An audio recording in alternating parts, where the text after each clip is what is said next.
When I think about our health system in America, I call it a sick care system rather than a healthcare system, because as a country, in our culture, we do everything wrong to these amazing bodies that we've been given with what we eat, all the ultra processed foods, the fast foods, etc. We're stressed out of our minds. We don't sleep well thoroughly. We don't manage the toxins in our lives. We're overloaded with toxins. We take way too many medications, most of which have side effects, etc. It's estimated 200,000 deaths a year just in hospitals from medications. And by the way, that number is not from the misuse of medications. Hi, Laura. How are you? I'm doing great, Mark. How are you? Fantastic. I've been looking forward to talking to you. I have been so excited because your story is incredibly inspiring. I love your story. Thank you. Thank you. Your story is inspiring as well, especially because after all the things you have done, you're still going. And now you have a new book coming out. Tell us about Yes. the book. I am very excited to share this because I think a lot of Americans don't realize the power they have over their health. And this is an opportunity for me to share that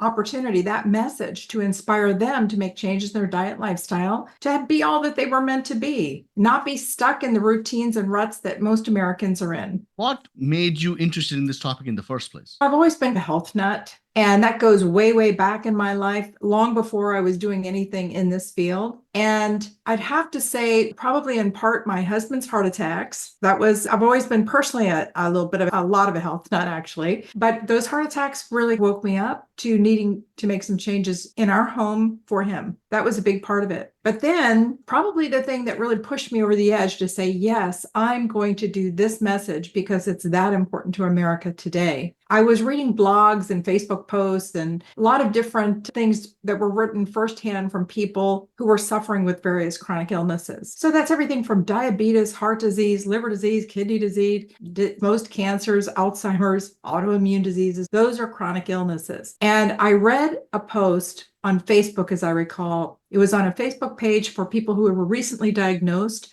with type 2 diabetes. And there was a young woman who posted that she was 30 years old and she wanted to end her life. And I was shocked and I wondered, what the heck? And so she went to the doctor and she was diagnosed as type 2 diabetes, and she saw her life flash before her eyes. She had lost her mother to diabetes. Her mother, she first saw her lose her limbs, she lost her sight, and she died. So she thought this was her path in life. And I was just brokenhearted. And I thought, no, this could be easily reversed, truly.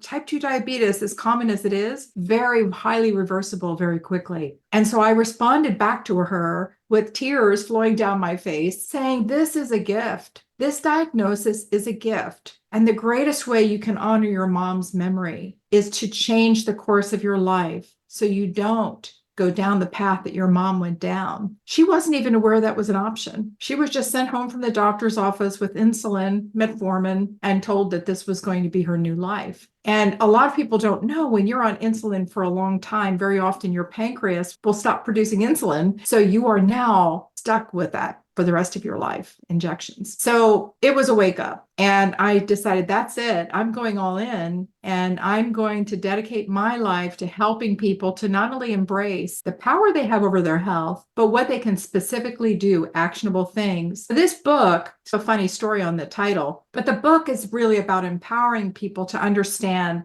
things they can do in their life to improve their health, really basic. And it started out as a very thick book, and it was loaded with clinical data. And the title of the book was Intentional Health. And I worked really hard on that book. Before I went to publish, my chief medical officer, who was a surgeon at Mayo Clinic his whole career, said, Laura, no one is going to read this book. It's very boring. I was totally bust my bubble because here I'd worked so hard on it. And he said, you need to really put all the clinical references in the back because nobody wants to read that. They want to know it's based on science, and it is, but they don't want to read all of that. Furthermore, make it more reader friendly, not this study said. And so the whole book was rewritten, and it's about half as thick as it was initially. Now we get to the title. So the title, Intentional Health, he was adamant that I change this title. And so my response to him was, okay, smarty pants, what are you going to name it? And he said, I would call it 10 Steps to Your Best Sex. And I just thought he was kidding. He said, I'm not even kidding. He said, there is a medical connection between health and sex. And I said, wow. And I said, if I call the book 10 Steps to Your Best Sex, I'm going to add the words and health at the end of it. And I'm going to put this title. It's all about chronic inflammation. And then you, Dr. Larson, are going to write the foreword of the book to explain the medical connection between health and sex. Yeah. And he agreed to do that. And he did that. Yeah. So the book is not, I have to, in full disclosure, say it's not about sex. Sorry, folks. It's all about health, but there is a medical connection. And he explains that in the foreword. But my brother was so disappointed that there were no pictures.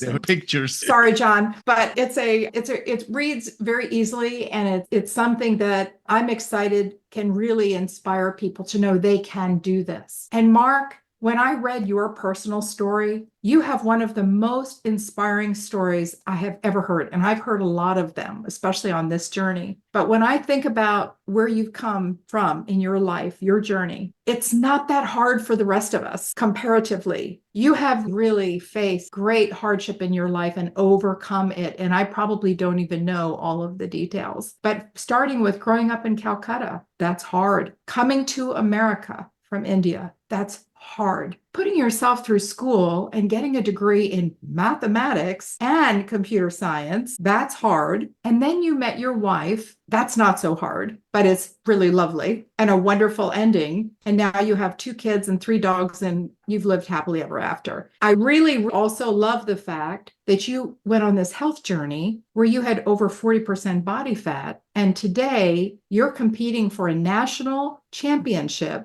for Mr. America, where you need to get your body fat down to 4%. You're currently at, Currently, I'm at 12. The cut starts September 1st. So that's where we really trim the fat out. And there's no fat on this guy, folks. I don't know where it's going to come from, but you might have to cut your eyelashes or something. I don't know. But it's amazing to me what you've come through, not only in obviously the journey that you've gone on with your health, which is incredible all by itself, but your whole life journey proved that when you make up your mind for something, you just make up your mind. You're 90% of the way there. I really believe that with all my being. In any case, this is the book, and would love for people to read it. And I'm going to make an offer available to your listeners today about that. But I'm really hopeful that it will inspire people and help people, even if they think, oh, I don't ever want to go to a gym. It's okay. You don't have to go to a gym. A lot of people think that you have to become a bodybuilder or you have to go to the gym to achieve great health, and you don't. So that was the reasons for writing the book. I love it. I love it. At the end of the day, what it is a book about hope. Yes, it is. Exactly. That's where it's at. When you talk about the story of the lady in the Facebook group who was 30 years old and just diagnosed with diabetes too, she wasn't ending her life because of the current situation she was in. She was ending her life because the vision she had for her life wasn't there anymore. And in a way, she was hopeless, or she felt that she was hopeless. Exactly. Right? Exactly. And it's funny, my real short post back to her to say this was a gift. She wrote back, she couldn't believe that someone would take a moment to respond to her. She had that little opinion of herself. I'm really sad that I didn't connect with her and stay in touch. I wish I had. At the time, it didn't occur to me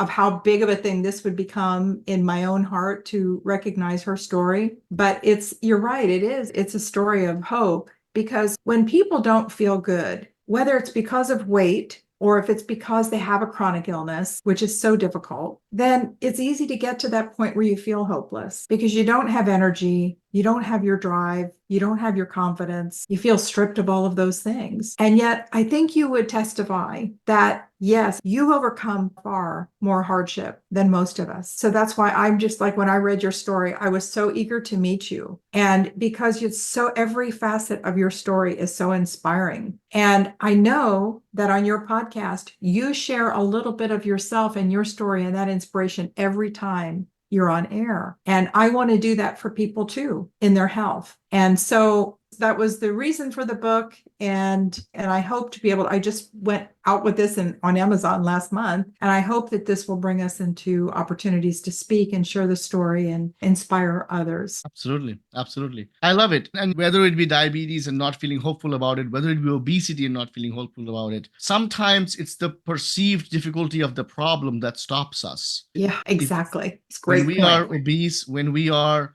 not losing weight, and I was in the same place for some time, I was stuck. And it almost feels like treading water. And for anybody who's been in a swimming pool treading water, it starts out pretty easy. And then you start getting tired. And the more tired you get, proverbially, the more hopeless you start to feel. So people like yourself who graciously pour their soul and heart and knowledge into a book to be able to give it so that people's lives can be better, there is no better gift than that. I hope you'll write your book. I truly do, because I just think it would be an amazing bestseller. You have such an amazing story, but I really hope that we can create a whole lot of those stories together, both of us and what we do in our lives. It's really, there is no greater reward, I guess is the right word, than to know that you've made a difference in someone's life in a big way. Thank you. Yes, absolutely. Absolutely. But let's talk about a little bit about your journey, because you're not just an author, you're currently also the CEO of the company HealthyID. Yes. What is HealthyID all about? Yeah. So HealthyID is a digital health company, and we serve people's most personal health needs at home. So we do that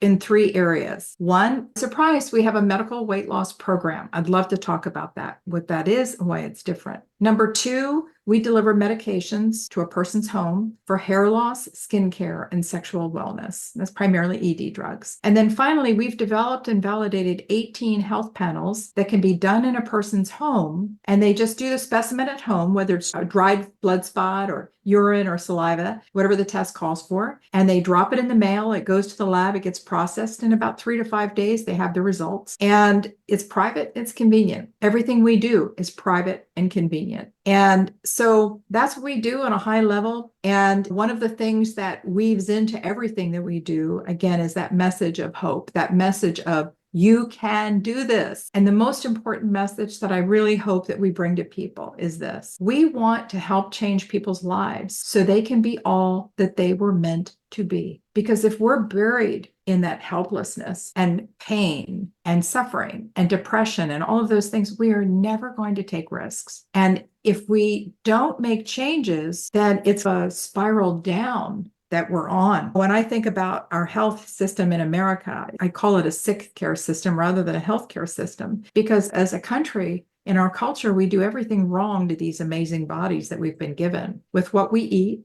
all the ultra processed foods, the fast foods, etc. We're stressed out of our minds. We don't sleep well thoroughly. We don't manage the toxins in our lives. We're overloaded with toxins. We take way too many medications, most of which have side effects, etc. It's estimated 200,000 deaths a year just in hospitals from medications. And by the way, that number is not from the misuse of medications. It's not from the wrong medications. It's for the right medication for the right person kills 200,000 to 400,000 people a year in America. So to me, that's really an important wake-up call. Big Pharma's not here to help us. I'm sorry. They're there to make big profits, right? And the same with the ultra-processed food companies, the fast food companies. They're not serving us. So here we're on this hamster. We're doing all this stuff wrong, and we get sick, and we go to a doctor who has 7 minutes on average to diagnose the problem and prescribe another pill. That's not a cure. That's dangerous, right? Because those pills have side effects and they're not a cure. So we want to change that. And I'm constantly reminded by my chief medical officer that medications have their place, for sure.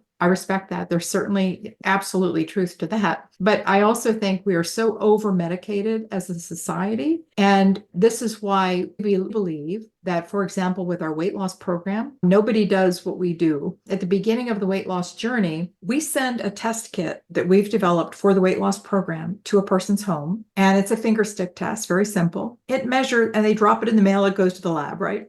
14 biomarkers, 14 different tests, very important tests to understand about your health. It's shocking how few people really know the status of their health. And the reason we do that is we want that to be a wake-up call. We don't want the weight loss program just to be about the scale. Our goal is to help people really embrace their best health. So the program that we offer is more than just a shot. The GLP-1s are extremely effective. They're very meaningful. They're changing people's lives. I'm all for those because you're not on those for the rest of your life. The way you are on insulin the rest of your life, if you're diabetic, or if you have high cholesterol, triglycerides, you're forever going to be on Crestor, etc. We don't want people on medications for the rest of their lives. So by going on the GLP-1s, it's a wonderful tool to help support the changes we need to make in our diet lifestyle. So that weight loss is sustainable, but more importantly, at the end of that weight loss journey, they are healthier than they've ever been. A lot of the weight loss programs that are out there today, I'm really frustrated by because they literally have as their tagline, you can eat whatever you want and lose weight. And in their ads, they show pictures of brownies and cookies and all these things that actually created the problem in the first place. And it's really not being truthful to people. Because if we eat that way while we're on the meds, we still will lose weight because we don't have the appetite that we had before. If you eat pizza for breakfast, ice cream for lunch, and waffles for dinner, then at the end of the weight loss journey, not only you'll be what we call skinny fat, but also have really deteriorated your health. And you definitely will have lost magnificent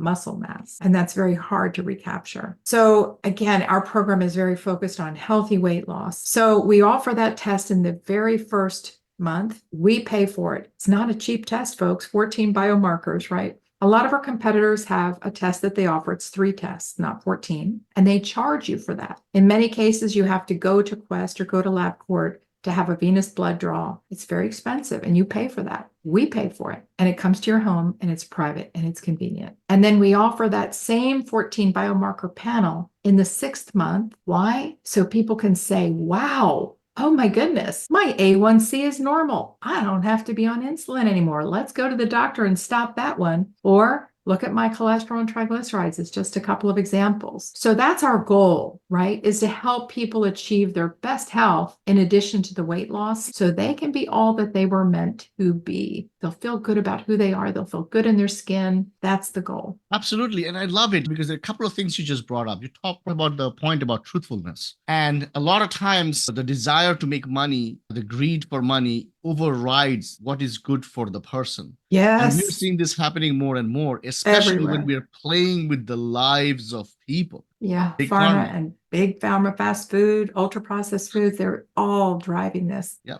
Yeah. And without the proper education that you are putting out and proper tools that you're putting out, if we just go with Ozempic and all of those things, you're right. It's just skinny fat. We're losing muscle mass and we don't even know where things are going to be in 10 years, 15 years from now, if more and people started using them. Yeah, right? Exactly. On the topic of obesity, I want to share a couple of statistics that are really key. So in the topic of obesity, we have 7% of Americans are overweight or 42% of Americans are clinically obese. And the National Institute of Health said that number, obesity, is going to be 50% in 6 years. And when you look at the correlation of obesity and the chronic illnesses that we've spoken about, they're hand in glove. They go together. So if you are trending that way, I would beg you to consider today to make a decision to turn that around, because that's where you don't want to go. You don't want to go into diabetes, heart disease. And by the way, a lot of people don't know, once you have diabetes, it's like putting out the red carpet for heart disease and liver disease. They all work together. And now you have something known as metabolic syndrome, which is very difficult to turn around. So that's one piece of data I want to share. And the other is maybe even more alarming. And that is that 1 out of 10 Americans today has been diagnosed as diabetic, type 2 diabetic. That number isn't as scary as this one. 1 out of 3 Americans is pre-diabetic, and 90% of those people don't know it. The A1C test is the measure of your blood sugar looking back 3 months. It's much more accurate than a glucose test. Is just a snapshot in time. And if you had creamer in your coffee this morning, even that can throw off your glucose test. A1C test, very accurate reflection. And so we feel that it's really important, again, to know your numbers. Can't change what you don't acknowledge. And so that's the reason for the testing, is that we think it's really important for people to know where they are with their health so they can make those improvements. I love it. I love it. As you were saying the statistics and you said that this is not even the bad one. I didn't know where it was going. Yeah. Let me ask you this, Laura. You're writing a book that is really meaningful. You're running a company that is extremely valuable and providing really good information and services to the people. In a previous life, you took a company public with another C-level executive role, but you're also a mom and you're also a wife. Yes, and a grandma. And a grandma. Most importantly these days, yes. How, over the years, how have you balanced that? Because there's a very large section of my audience who sometimes grapple with that and wonder if they really pour themselves into what they think is their calling, somehow they'll be lacking in other areas of life. Yeah, it is a very difficult balance. When you're raising a young family, it's very difficult. And frankly, I think the younger generation has it better in terms of understanding and respecting that than my generation did. It's hard. And I think it's something like all of our values in life every day. We have to know in our heart what's important to us, where we stand, what we stand for, what is our true north. Those are things every single day we need to re-anchor ourselves in those things so that we remember every day how we're spending our time matters. And at my place in life, it's a lot easier. I have all these grandkids and they are truly the greatest blessings of today's life, right, for me. But they are, for me, not a 24/7 responsibility. When you have little ones, they're your 24/7 responsibility. Very difficult to manage the responsibility of that young family and the responsibility of your career. I would just say that everyone has to figure out how they're going to do that balance. But I think it's really important that you constantly, not just, this is not something you do one time and you're done with it, or you think about it once a year on New Year's. It's something that every single day you want to be clear every day about, what do I stand for? What matters to me? Am I living my life in alignment with what matters to me, what I say matters to me? And I can tell you, when I was through my career, I've had a number of different businesses and done a lot of different things in public office, done a lot of different things.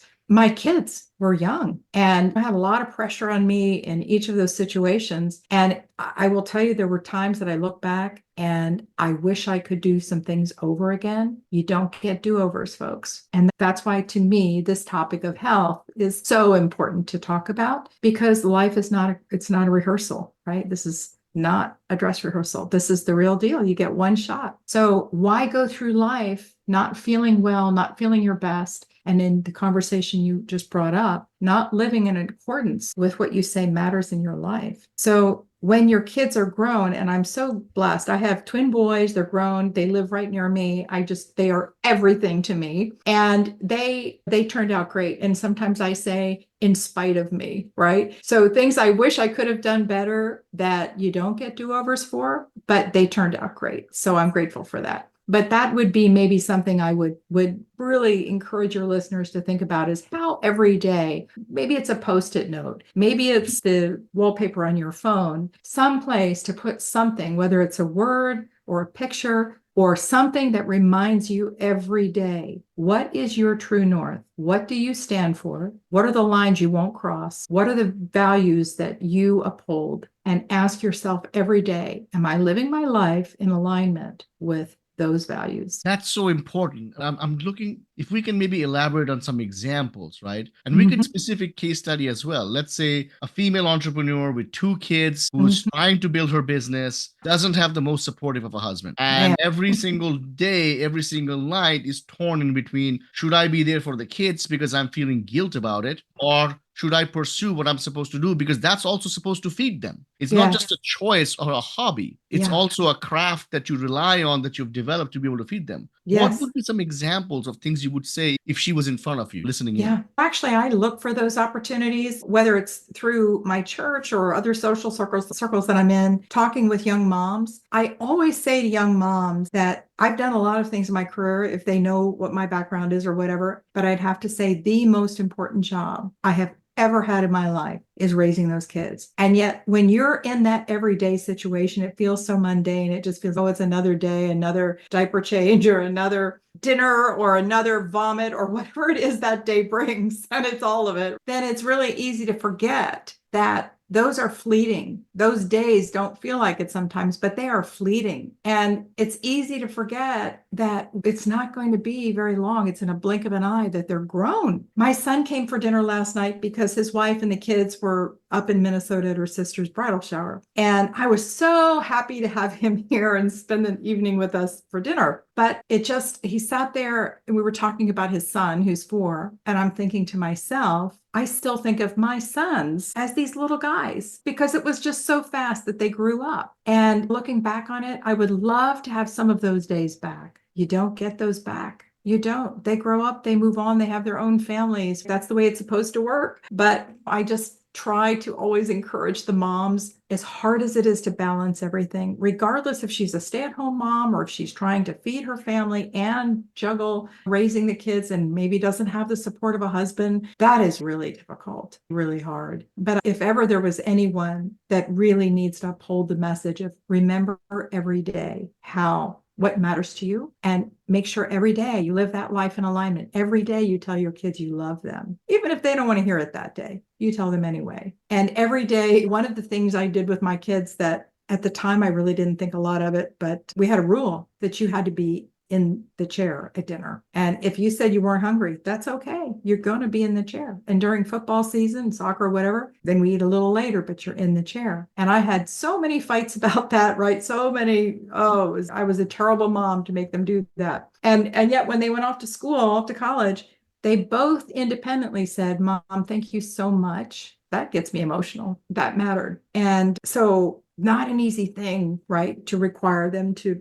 be there for dinner. And I don't care if dinner is a hot dog, and I'm not even a hot dog person, but whatever it is to get by that day, make sure that you have rituals that show that family matters. Make sure with your words, don't assume, make sure your words are there to say, I love you. And if the husband is disconnected and he's not helping, we need to figure that one out, right? Why isn't he part of this family? You know what? The other thing is, as much as you can involve your kids, if that is the case, where a mom she has a business, and if she can do this, and she's raising this family, if she can engage her kids, even if they're little and they come along. I used to take my kids on trips with me sometimes, and that wasn't always easy, but it was a great experience for them. They got to go places and see things that they wouldn't have otherwise done, maybe. And if that's at all possible, even though it can be a little challenging, figure out how to make it work. And that's another way to manage that. I love it. I love everything you said. Focus on what matters the most. Write down the values that define you, and then stick to them. Exactly.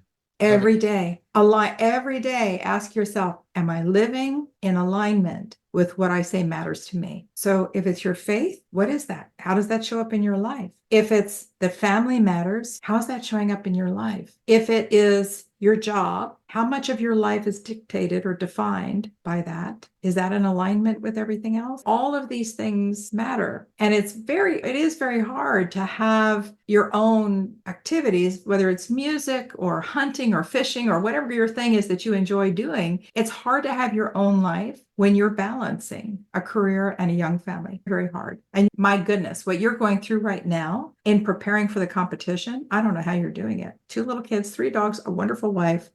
The secret in your life is you have a wonderful wife. She's a big part of that. Yeah, I have 1 kid and 4 dogs thus far. So you have a total number of kids right. Okay. 1 human kid and 4 dogs. But you had the total right. Okay. So yeah, and okay, I had the total number right. Okay. Yeah. Wow. Okay. So yeah, that's still a lot, right? That is definitely That's a lot. Yeah. But it's, yeah. Yeah, no, I love it. I'm so intrigued by you, right? Because let's talk about it. You have done so many things in your life. You're so successful. You have raised 2 amazing children. You have a great family. You have a great husband, a great marriage. Now you're a grandma. Yeah. Why keep going? You have accomplished it all. Where is this drive coming from? I want to know the source of this energy, because there's so many people who accomplish some and say it's good enough and I'm going to stop. And sometimes for some, it's not a choice. Maybe they talk themselves into it. But always, every time I've spoken to you, you're always a bright ball of energy and you're light. And I can only imagine you bring that same amount of light into your work life as well as personal life. Where do you get this drive from? I would tell you, I have a very deep faith, and that's really my biggest That is my biggest life source. That's the source of my joy. That's the source of my hope. That's the source of my strength. It's my energy. Really and truly, my faith is my most grounding,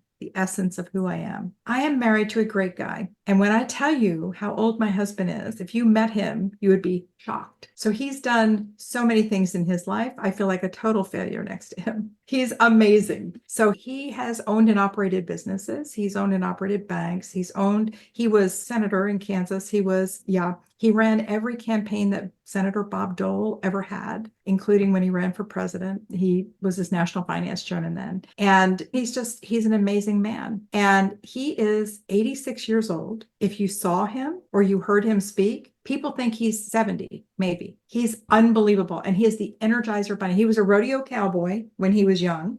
He's a walking, talking crazy guy. He's my inspiration. And so he was raised in the South. So he was raised eating Southern fried chicken and mashed potatoes with gravy. That is his favorite dinner. And his mama made that for him until the day she died. That stuff isn't good for you. I don't cook that stuff. Yeah. So we worked our way around figuring that one out. But he has great genes and he takes really good care of himself. He's trim, he's fit. Truly, you got to hear this. So Dave and I brought 20 college kids to Israel last June, a year ago. And that was an amazing experience. First of all, it was an amazing experience. But I'll tell you, if you've been to Israel, in Old Jerusalem is incredibly steep, right? You have these really steep hills. Everything is really steep downhill or really steep uphill. And 20 college kids, you would think they would just be endless energy balls, right? No, they were complaining, wait a minute, let's take a break. No, we're walking down the Mount of Olives and they're like, please can we take a break? And here's Dave leading the pack. He was 85 at the time and he never slowed down. He never took a break, right? It was just unbelievable. But he is my inspiration. So you're asking, I have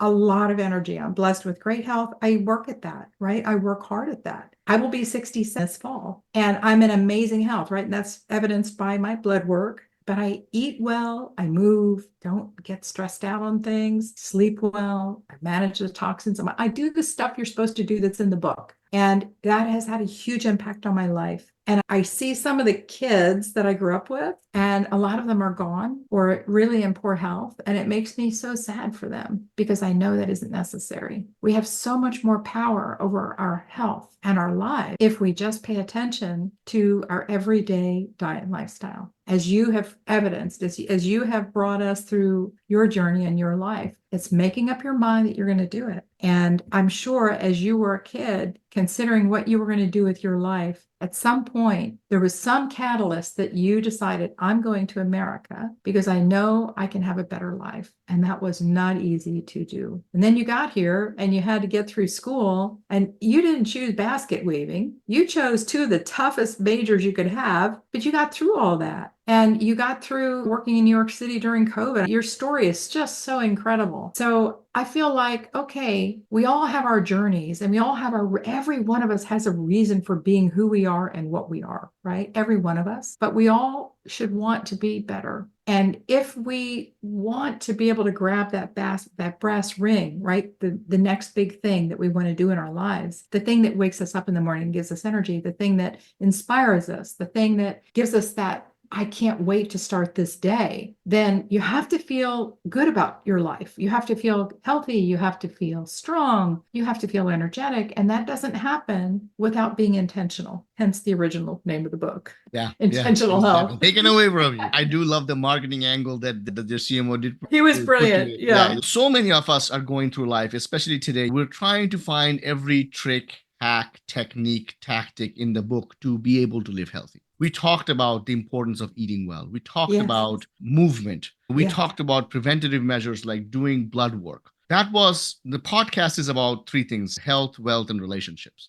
So that took care of the health portion of it. Yeah. We talk about the wealth portion of it by talking about really understanding what your values are, aligning them to your daily routines and daily activities to your values to be able to attain what you want to get. And your life is a testament of being able to do multiple things and find success in all of them at a very high level. But let's talk about the third thing, which is relationships, which really translates to joy in the heart. Yeah. And I truly mean when I say this, that when I meet you, when I look at you, when I spend minutes with you, you're a joyous person. You are a Thank joyful person in your heart, and your energy and your presence speaks volumes about that. Thank you I so much. speak to hundreds of other successful people on the podcast, and they have achieved amazing things, but some of them don't have that joy. Yeah. Where does this joy come from? I would go back to my faith. I will tell you, we all come from different circumstances, Mark. I don't really know your childhood. In some ways, from the outside looking at my childhood, you'd say, oh gosh, that was a Norman Rockwell painting. It was just so all-American, happy, whatever. It wasn't for me. I had a wonderful mom and dad. My dad he doted over me. I was the only girl, but we had some things in the family that were not so great. That's life. And I have to say that one of the greatest heartbreaks of my life is that I have three brothers who I adore, three older brothers that I think from the moment I was born did not want a baby sister. And all of these years later, I don't think that's changed. And it makes me so sad. It's one of the greatest sad things of my entire life. And I've never understood it. I've wanted that so much. And when my father passed away a few years ago, it was such a very negative few days with my brothers, so painful that I made a very difficult decision that I have to stop subjecting myself to that pain. I love them with all my heart. I love them so much. I respect them. I love them. I put them on a pedestal. Every one of them, wonderful men, but they are just not interested in having a sister. They just don't want that relationship in their lives. And that's a decision they made 60 plus years ago. And that is something I decided I have to stop. It's on me now to make that decision that I can't live with that pain anymore. So I just made a decision. I'm pulling away, a very hard decision. And so sometimes we have to do that, right? Because sometimes things that are not under our control, we can only change the things that we can control in our lives. I would love for them to love me and have a sister, and that relationship could be so great, but it's never going to be that. So I had to accept that. And so that's a hard thing, but I'm blessed with an amazing husband. He's the kindest, most patient person on the planet. And I'm grateful for that. The word grateful is an important word in our lives, right?